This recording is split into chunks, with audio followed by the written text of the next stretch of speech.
बच्चों नमस्कार।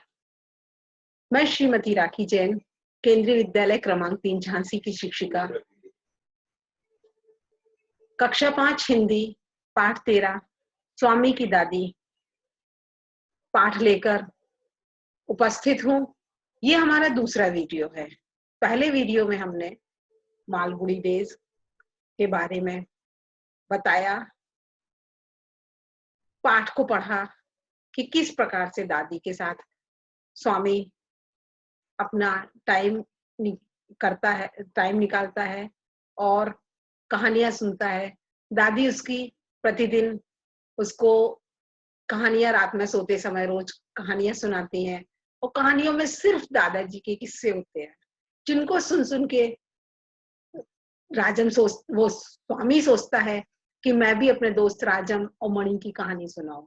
लेकिन दादी बात बात में अपने बीच में जो है दादाजी की ही वीरता के किस्से, दादाजी के ही अनुभव सुनाती हैं उसको।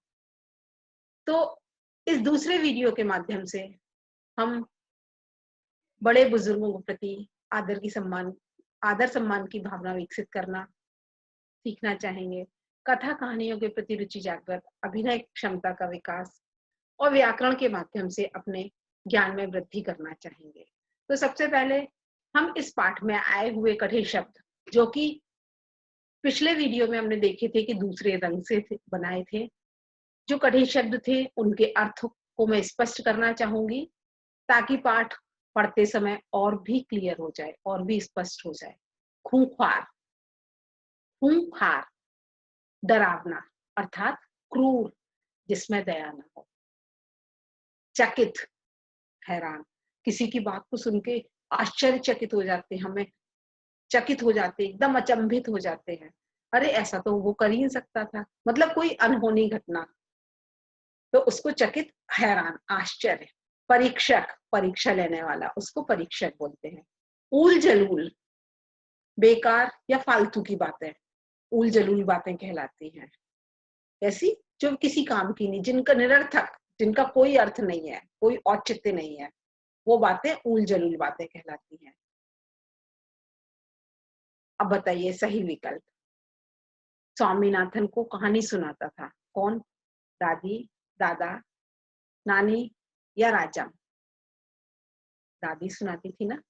स्वामीनाथन साथ रहता था, मम्मी के, पापा के, दादी के, ज्यादातर दादी के ना। राजम बेटा था अध्यापक का, पुलिस अधीक्षक का, वकील का। पुलिस अधीक्षक का, क्योंकि राजम के पास पुलिस की वर्दी थी, बताया था ना स्वामी ने अपनी दादी को कि राजम ने भी एक शेर मारा था, उसके पास भी पुलिस की वर्दी है। एक शब्द में उत्तर दो। जो अध्यापन कराता हो, अध्यापन माने शिक्षण, आपको जो पढ़ाता है वो अध्यापक। क्या कहते हैं उसको? अध्यापन कराता है उसको अध्यापक। जो रोगियों का इलाज करता हो, डॉक्टर या चिकित्सक। रोगियों का इलाज करता है वो हिंदी में चिकित्सक, डॉक्टर भी कहते हैं। जो अध्ययन करता हो, विद्यार्थी। क्या आप लोग अध्ययन करते हैं ना, पढ़ते हैं, विद्यार्थी। जो न्याय करता हो, न्यायाधीश। जो न्याय करता हो, न्यायाधीश या मजिस्ट्रेट। जो मिट्टी के बर्तन बनाता हो, कुम्हार। बिल्कुल सही, कुम्हार। जो सोने चांदी के आभूषण बनाता हो, सुनार। कौन? सुनार। जो नागरिकों की सुरक्षा का कार्य करता हो, पुलिस वाले। पुलिस वालों का काम क्या है? हम लोगों की सुरक्षा करना, उनकी ड्यूटी है। वो लोग हम लोगों की सेवा और सुरक्षा करते हैं। जो परीक्षा कराता हो, परीक्षक। अब मैं बताना चाहूंगी लिंग। शब्द के जिस रूप से किसी प्राणी अथवा वस्तु के पुरुष या स्त्री के होने का बोध होता है, अर्थात शब्द के जिस रूप से किसी प्राणी अथवा वस्तु के पुरुष या स्त्री होने का बोध होता है, वह लिंग कहलाता है। मतलब जिस शब्द से हमें ये पता चलता है कि वह स्त्री के रूप में है या पुरुष, वह लिंग कहलाता है। हिंदी में केवल 2 लिंग होते हैं, पुल्लिंग और स्त्रीलिंग। कितने? पुल्लिंग और स्त्रीलिंग। पुल्लिंग पुरुषों के लिए, स्त्रीलिंग लेडीज के लिए, महिलाओं के लिए। अंग्रेजी में 4 और संस्कृत में 3 लिंग होते हैं। जैसे, अब आप ध्यान से देखिएगा, वाक्य सुनिएगा और डार्क शब्दों को और जो रेखांकित शब्द है, अंडरलाइन वाले जो शब्द है, उनको ध्यान से पढ़ेंगे। अध्यापक जी पढ़ा रहे हैं। अध्यापक जी पढ़ा रहे हैं। कैसे पता चल रहा है जेंट्स या लेडीज हैं, पुरुष या महिला? पढ़ा रहे हैं तो पुल्लिंग है। क्या है? पुल्लिंग। अध्यापिका जी पढ़ा रही हैं। पढ़ा रही हैं तो स्त्रीलिंग, लेडीज का पता चल रहा है ना, पढ़ा रही हैं। रवि ने जूता खरीदा। जूता खरीदी तो नहीं, खरीदा तो पुल्लिंग। राधा ने चप्पल खरीदी।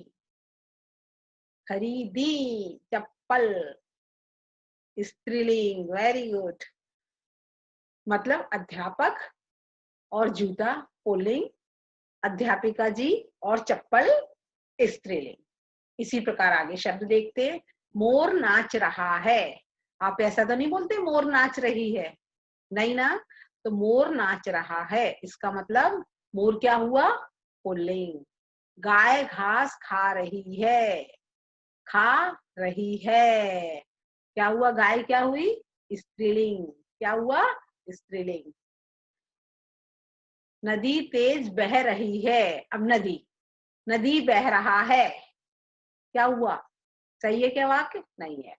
नदी तेज बह रही है, स्त्रीलिंग। मैंने किताब खरीदी। खरीदी किताब, स्त्रीलिंग।